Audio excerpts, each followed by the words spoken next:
Nós começamos uma série na semana passada, Prisioneiros da Esperança, onde nós acreditamos que Deus está nos conduzindo a entrar para este tempo, onde a nossa esperança estará tão focada, tão direcionada a Ele, onde não haverá dúvida que por mais que as coisas estejam tão conturbadas à nossa volta, nós podemos ser prisioneiros da esperança. Nós podemos acreditar que milagres vão acontecer na nossa vida nos próximos dias. E eu quero desafiar você a sair daqui hoje com o seu coração muito aquecido por essa verdade. Nós lemos um texto de Zacarias capítulo 9, quando o profeta ali, ele é despertado por Deus para profetizar contra a Grécia. E nós falávamos então sobre os filhos de Sião, que estavam ali então lutando contra os filhos da Grécia. Falávamos então de uma cultura greco-romana que perpetua até hoje em nós, no sentido de nos levar a um condicionamento religioso, onde nós acreditamos que temos que merecer o favor de Deus pelos nossos bons atos, pelas nossas atitudes boas. E nós então falávamos sobre um tempo de despertamento no meio da igreja, onde nós precisamos acreditar que Deus tem promessas incríveis para nós. E eu quero então, nesta manhã, quero tentar ser breve. Vou tentar. Isaías capítulo 26. Eu amo esses versículos. Isaías 26, verso 3 e 4 diz assim: Tu, Senhor, conservarás em perfeita paz aquele cujo propósito é firme, porque ele confia em ti. Pessoal dos Youngers que vão descer agora, podem descer para o seu culto, por favor. Tu, Senhor, conservarás em perfeita paz aquele cujo propósito é firme, porque ele confia em ti. Confiai no Senhor perpetuamente, porque o Senhor Deus é uma rocha eterna. Esse texto então nos fala e nos leva a acreditar que o profeta aqui está nos dizendo: olha, o Senhor conservará em perfeita paz aquele cujo propósito é firme em ti. Eu queria então primeiramente desconstruir esse versículo aqui e andar um pouco de trás para frente com ele, levando você a entender o que é propósito. De acordo com o dicionário, propósito é intenção, projeto, desígnio. É aquilo que se busca alcançar, é um objetivo. E aí a pergunta que eu quero fazer para você nessa manhã é: qual é o teu propósito como filho de Deus? O que você busca alcançar? Qual é o seu objetivo em confiar em Deus?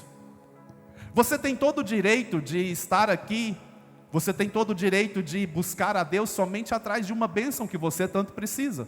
E talvez hoje seja o dia que Deus vai te abençoar com essa bênção que você tanto precisa. Pode ser que hoje Deus vai te dar a resposta que você tanto precisa. Um direcionamento, uma cura, uma salvação, uma libertação. Nós acreditamos nisso. Porém, eu quero te dizer ousadamente, por uma percepção muito clara, que eu acredito que Deus tem muito mais para você. Deus tem muito mais para você. Você pode dizer amém por isso? Propósito, então, é uma sensação profunda que eu tenho de direção, de significado em tudo que eu faço na vida. É a resposta à famosa pergunta: por que é que eu estou aqui? Você consegue responder isso? Por que é que eu estou aqui? Se tem algo que é inevitável para todos nós, sem causar nenhum terrorismo, a única certeza que nós temos na vida é que nós vamos morrer. A única certeza que eu e você podemos ter na vida é que nós vamos morrer. Essa semana foi uma semana muito tensa. Tivemos um evento e daqui a pouco você vai ver muita coisa sobre isso. Nós estávamos na sexta-feira lá, preparando a estrutura da ação social que nós fizemos. E aí uma irmã do meu pai faleceu, com 62 anos de idade. Ela, durante 10 meses, sofreu muito com uma doença e infelizmente ela veio a óbito. E eu estava ali, lembrando um pouco da nossa história. Ela foi uma pessoa que morou junto conosco, quando a gente era pequeno. Era uma pessoa que minha mãe fez o casamento dela, uma pessoa que minha mãe investiu muito nela. E partiu de uma forma muito nova e muito rápida. E eu já havia preparado essa palavra, e eu já havia feito essas perguntas para mim. E é uma pergunta que eu quero fazer para você nessa manhã: por que é que você está aqui? Não é aqui na igreja, é por que é que você está aqui nesse mundo? O que você está fazendo aqui? A sua vida é apenas sobreviver? Porque se a sua vida for apenas sobreviver, você vai tentar sobreviver da melhor maneira possível, isso não está errado. Você vai tentar pagar os seus boletos de uma forma muito eficiente, você vai fazer de tudo para que sempre sobre algo além dos boletos que você tem que pagar. Mas eu vou te dizer uma coisa: tem um vazio dentro de nós, que não há dinheiro, que não há prazer humano, que não há festa, que não há reuniões, por mais preciosas que elas sejam, que ele não é preenchido. Existe um propósito na sua vida que você precisa saber claramente responder essa pergunta: por que é que eu estou aqui? Ter um propósito em sua vida cristã. Eu estou agora colocando um funil mais apertado aqui. Ter um propósito na sua vida cristã significa encontrar uma conexão entre os seus valores, as suas paixões, suas atividades e aquilo que você realiza para Deus. Tem um texto na Bíblia que diz assim: tudo é para Ele, por meio dEle. É tudo para Ele. E aí a pergunta que eu te faço é: será que de fato a sua vida tem sido para Ele? Encontrar um propósito na vida, então, irmãos, é muito mais do que simplesmente seguir uma atividade aqui na igreja, é muito mais do que ajudar numa ação social, como nós tivemos ontem, mais de 100 voluntários ali, entre igreja e outras pessoas das parcerias que fizemos nos ajudando. É muito mais do que isso. É sobre criar uma conexão em quem você é, e o que valoriza, e aquilo que é importante para você, e mais do que tudo, em como você pode contribuir para que o reino de Deus se estabeleça aqui nessa terra. E aí eu escolhi esse texto propositalmente. Eu avisei domingo passado que eu falaria sobre ele. Tu, Senhor, conservarás em perfeita paz aquele cujo propósito é firme em ti. Então, só há paz perfeita na vida de uma pessoa quando ela vive o seu propósito. Só há uma paz perfeita na vida de qualquer ser humano quando ele entende e ele então absorve esse propósito. Ele diz: é para isso que eu vou viver.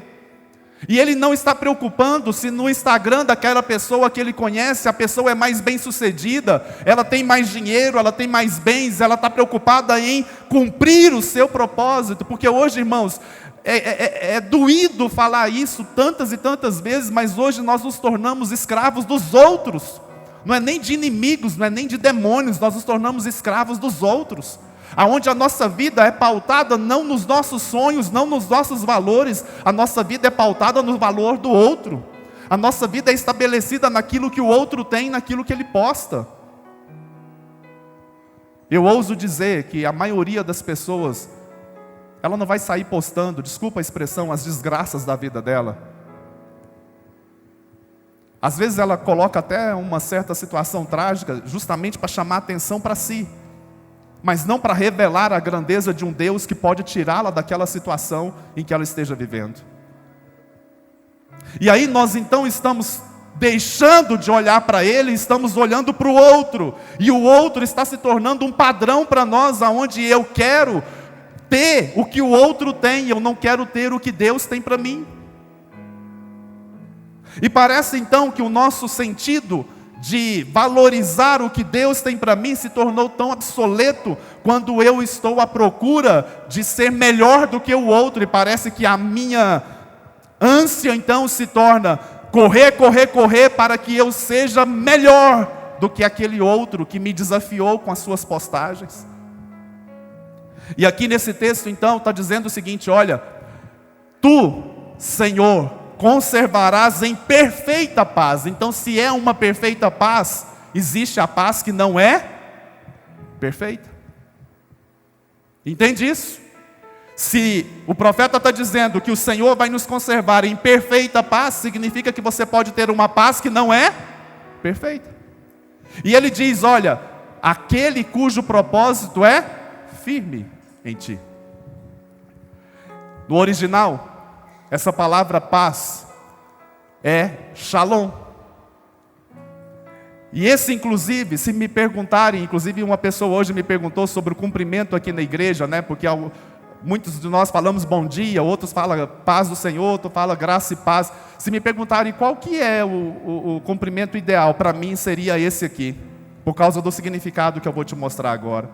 Shalom, no original, ele significa, é uma expressão hebraica, que tanto no grego como no hebraico, elas têm o mesmo sentido.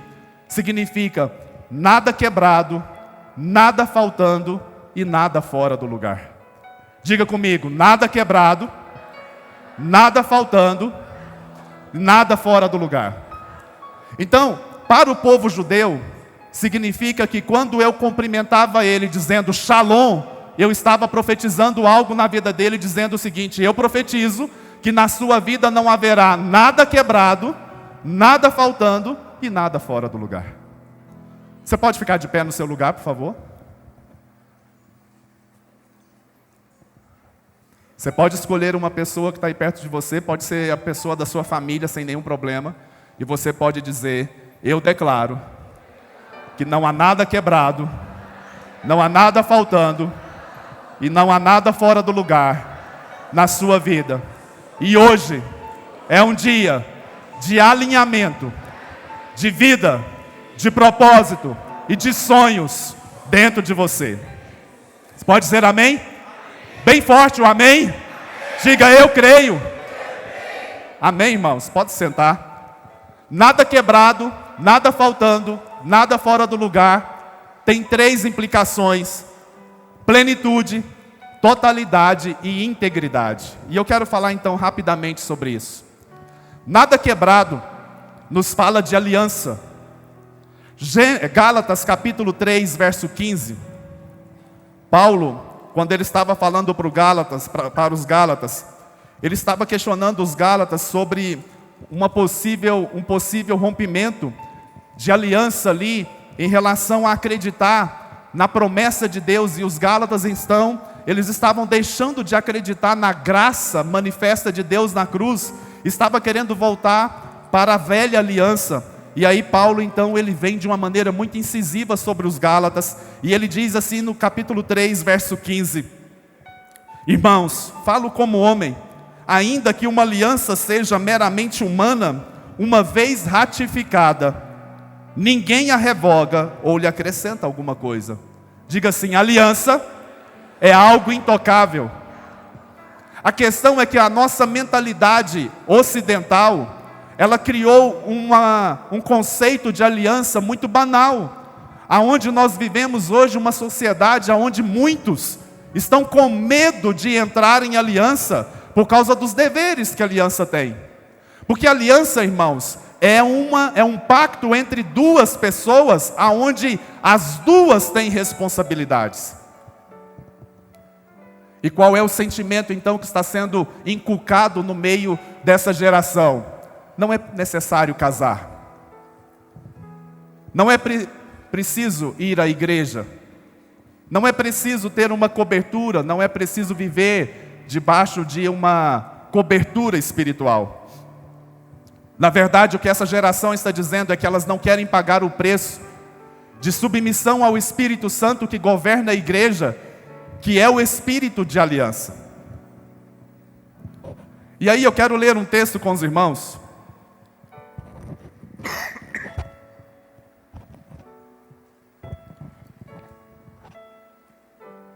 Levítico capítulo 2.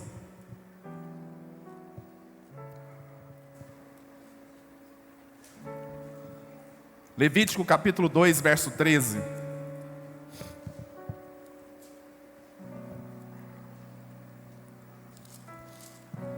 Na minha Bíblia está muito complicado, vem aqui. Temperem com sal todas as suas ofertas de cereal. Não excluam de suas ofertas de cereal o sal da aliança do seu Deus. Acrescentem sal a todas as suas ofertas.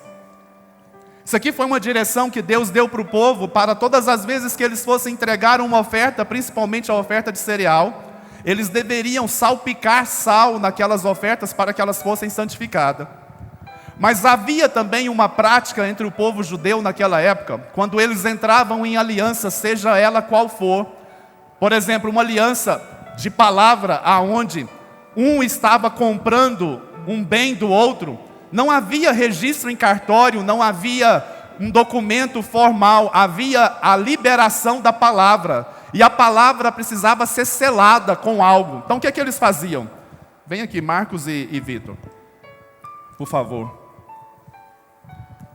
Todas as vezes que uma pessoa ia entrar em aliança com outra, e aqui não estava falando necessariamente da aliança conjugal, aliança de negócio, aliança de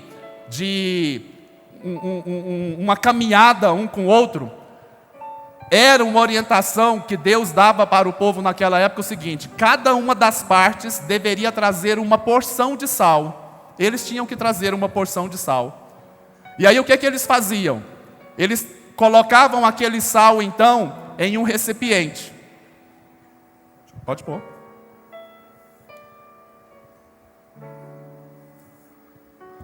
E aí aquele sal era misturado. E aí a pessoa que estava testemunhando aquela aliança perguntava para os dois: retira a sua parte do sal agora. É possível? É possível? Porque agora os dois se comprometeram com aquele pacto. Só que mais do que isso, molha assim.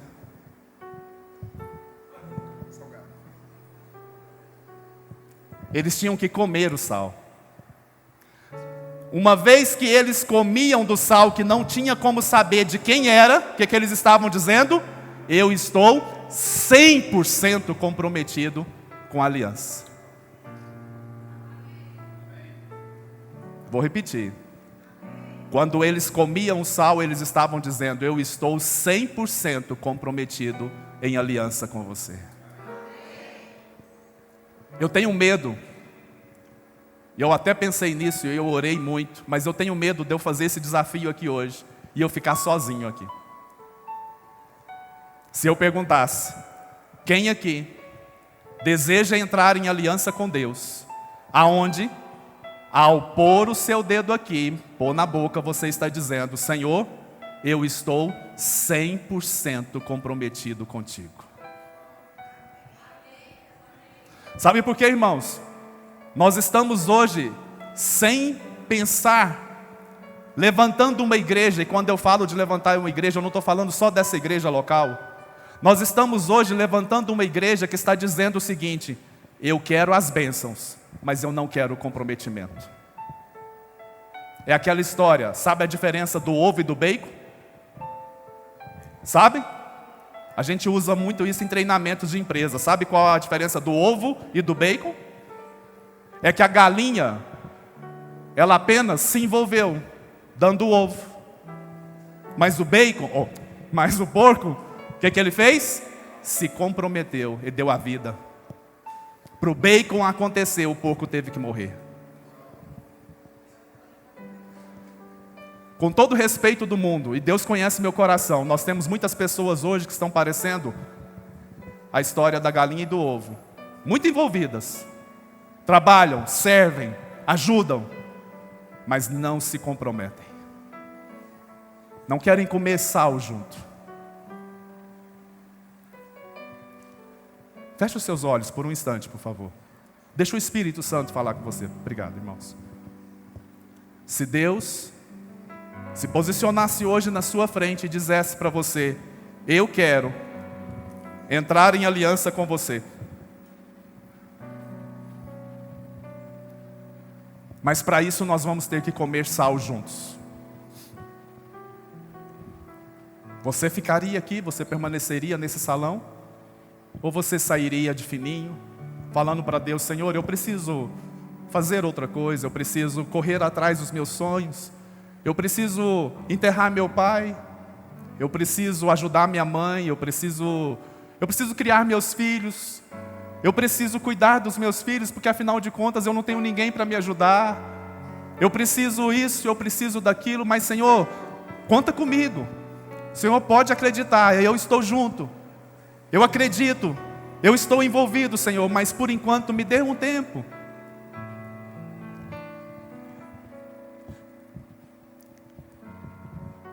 E aí, irmãos, eu fico imaginando como é que Deus talvez ouça uma resposta dessa como a que talvez eu poderia dar para Ele nessa manhã.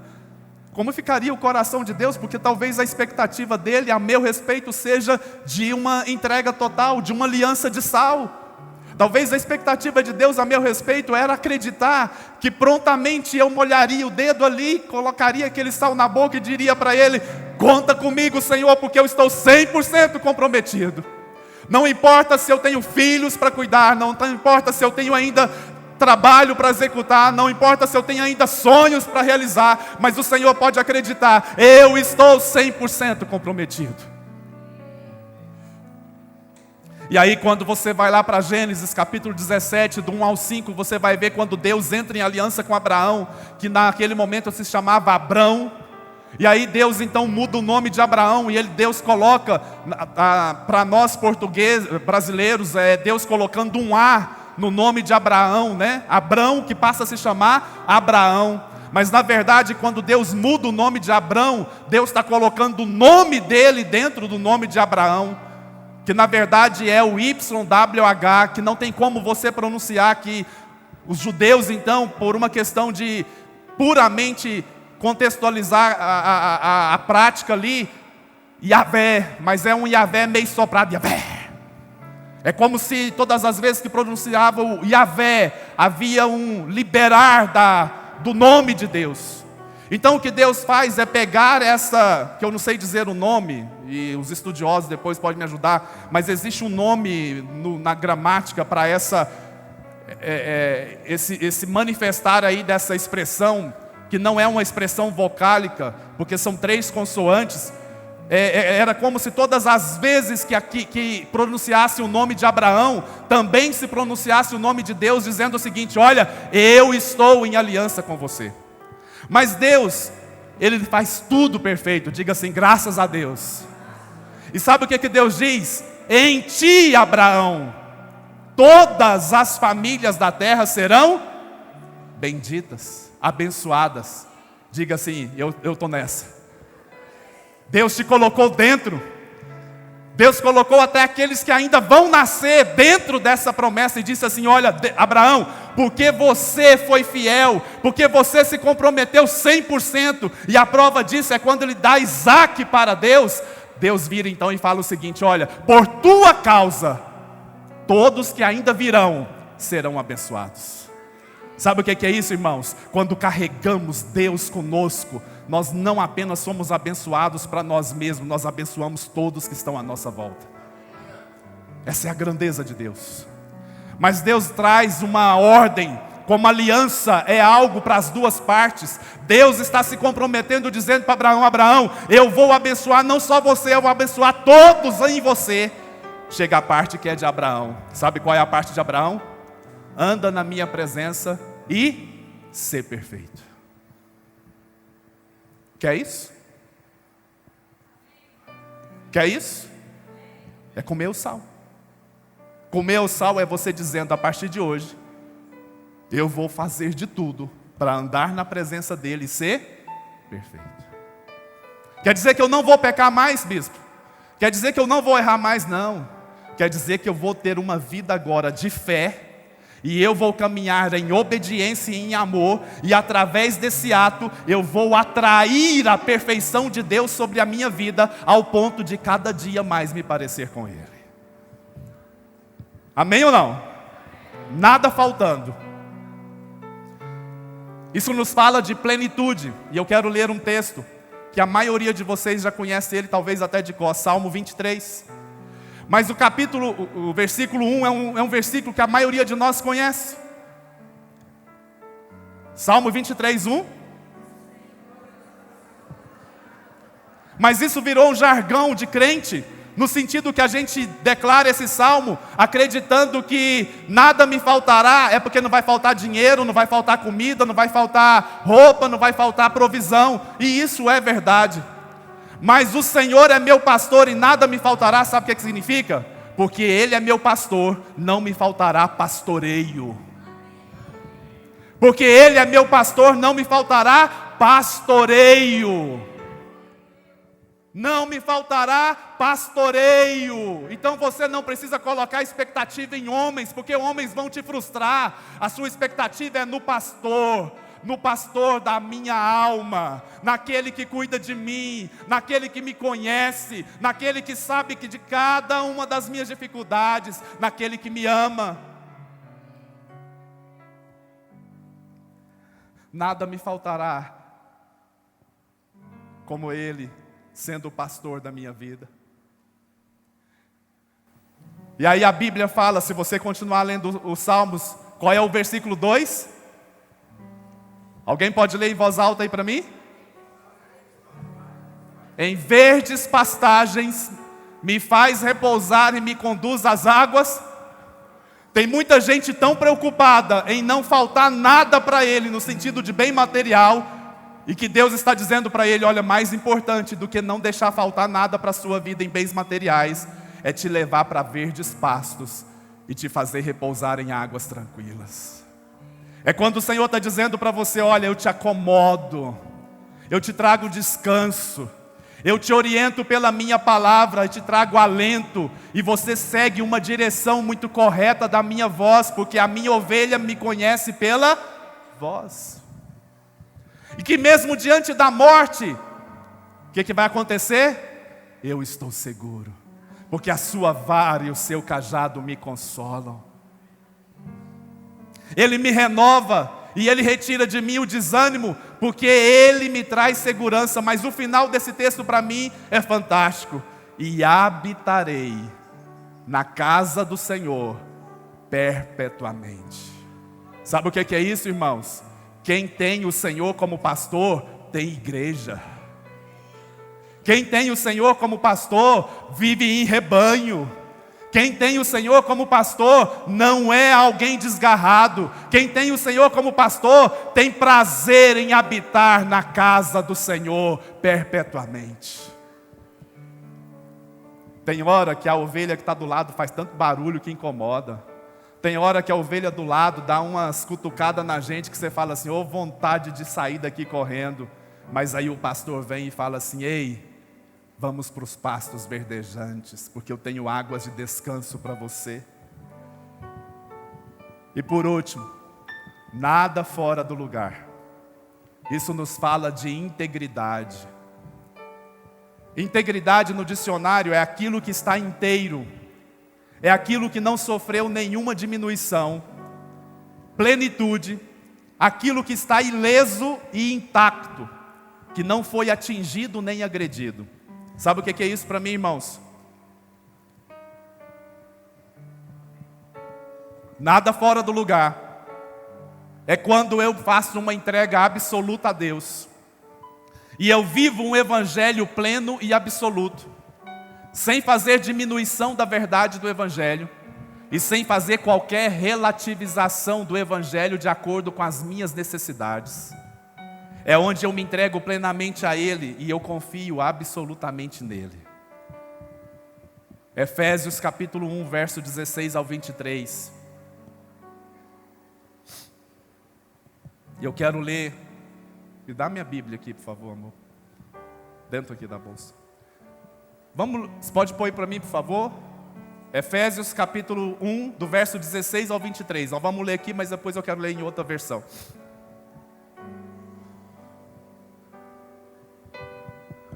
Não deixo de dar graças por vocês, mencionando-os em minhas orações. É Paulo orando pela igreja de Éfeso, e ele está orando, essa é a oração que ele faz. Peço que o Deus de nosso Senhor Jesus Cristo, glorioso Pai, dê a vocês espírito de sabedoria e de revelação no pleno conhecimento dele. Oro também para que os olhos do coração de vocês sejam iluminados, a fim de que vocês conheçam a esperança para a qual Ele os chamou, as riquezas da gloriosa herança dele nos santos, e a incomparável grandeza do seu poder para conosco, os que cremos, conforme a atuação da sua poderosa força. Esse poder Ele exerceu em Cristo, ressuscitando-o dos mortos, fazendo-o assentar à sua direita nas regiões celestiais, muito acima de todo governo e autoridade, poder e domínio, e de todo nome que se possa mencionar, não apenas nesta era, mas também na que há de vir. Deus colocou todas as coisas debaixo de seus pés, e o designou cabeça de todas as coisas para a igreja, que é o seu corpo, a plenitude daquele que enche todas as coisas em toda e qualquer circunstância. Nada fora do lugar é quando eu vivo igreja. Nada fora do lugar é quando eu me permito ser igreja. Você só vai conseguir ser pleno na igreja.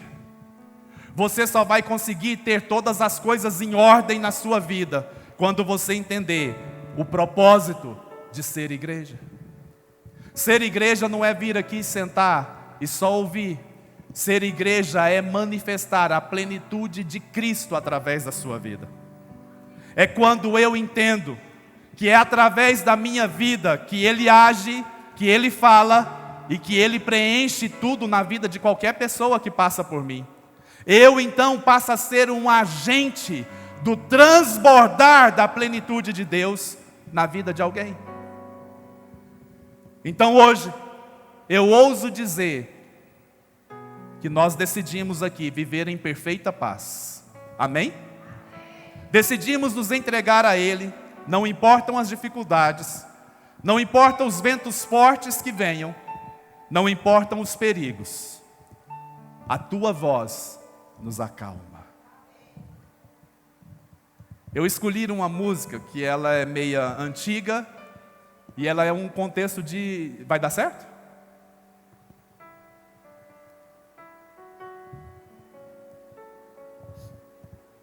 Essa música fala que não há nada que possa impedir quando Deus fala. E quando Deus diz, eu decido aqui hoje, e eu quero ser um profeta na sua vida nesta hora, eu decido aqui hoje, tirar você dessa posição e trazer você para um novo tempo, aonde coisas extraordinárias vão acontecer. Você precisa acreditar nisso. Feche os seus olhos, por favor.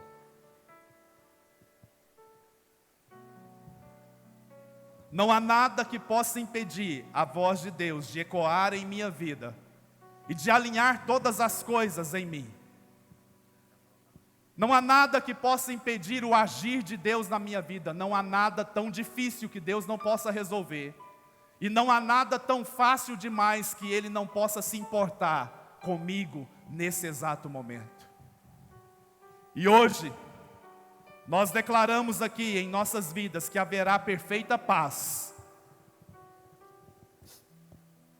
Mas eu preciso desafiar você a sair daqui desta manhã com a sua vida alinhada diante de Deus, aonde não haverá nada quebrado, não haverá nada faltando e não haverá nada fora do lugar. Aonde eu entendo que eu estou em aliança com Deus e eu vou me comprometer 100% com Ele. Aonde eu entendo que Ele é o meu pastor e nada me faltará, não me faltará pastoreio. Mas eu também entendo que não há nada fora do lugar, porque o Senhor é um Deus que tem uma plenitude de vida para se manifestar através de mim.